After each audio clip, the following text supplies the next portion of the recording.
later. একটা পরিষ্কার পরিষ্কার করেছে নাকি? কি অবস্থা? ধোয়া মোছা ভালো বেডশিট পেতেছে।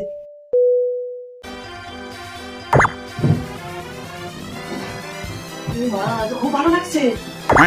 যে শীত কুবড়ি মাথার বালিশ আর সাইড বালিশটা দে তো। কি অবস্থা? ওপরে না, আমি আজকে নিচে এখানেই শোবো। মানে ঠান্ডা পড়েছে তো খুব, এখানেই শুনতে নাকি বালিশটা দে। আমার খুব ভালো লাগছে। শুনি না কি? ঠান্ডা দেখছিস না? এবার করে দে তো। এতটাই রাখছি। না না পুরোটাই দে। শ্বাস বন্ধ হলে আমি জানি না। পুরোটাই দে, কিছু হবে না, তুই দে না। ভয় পাই না, তুই দে। A few moments later.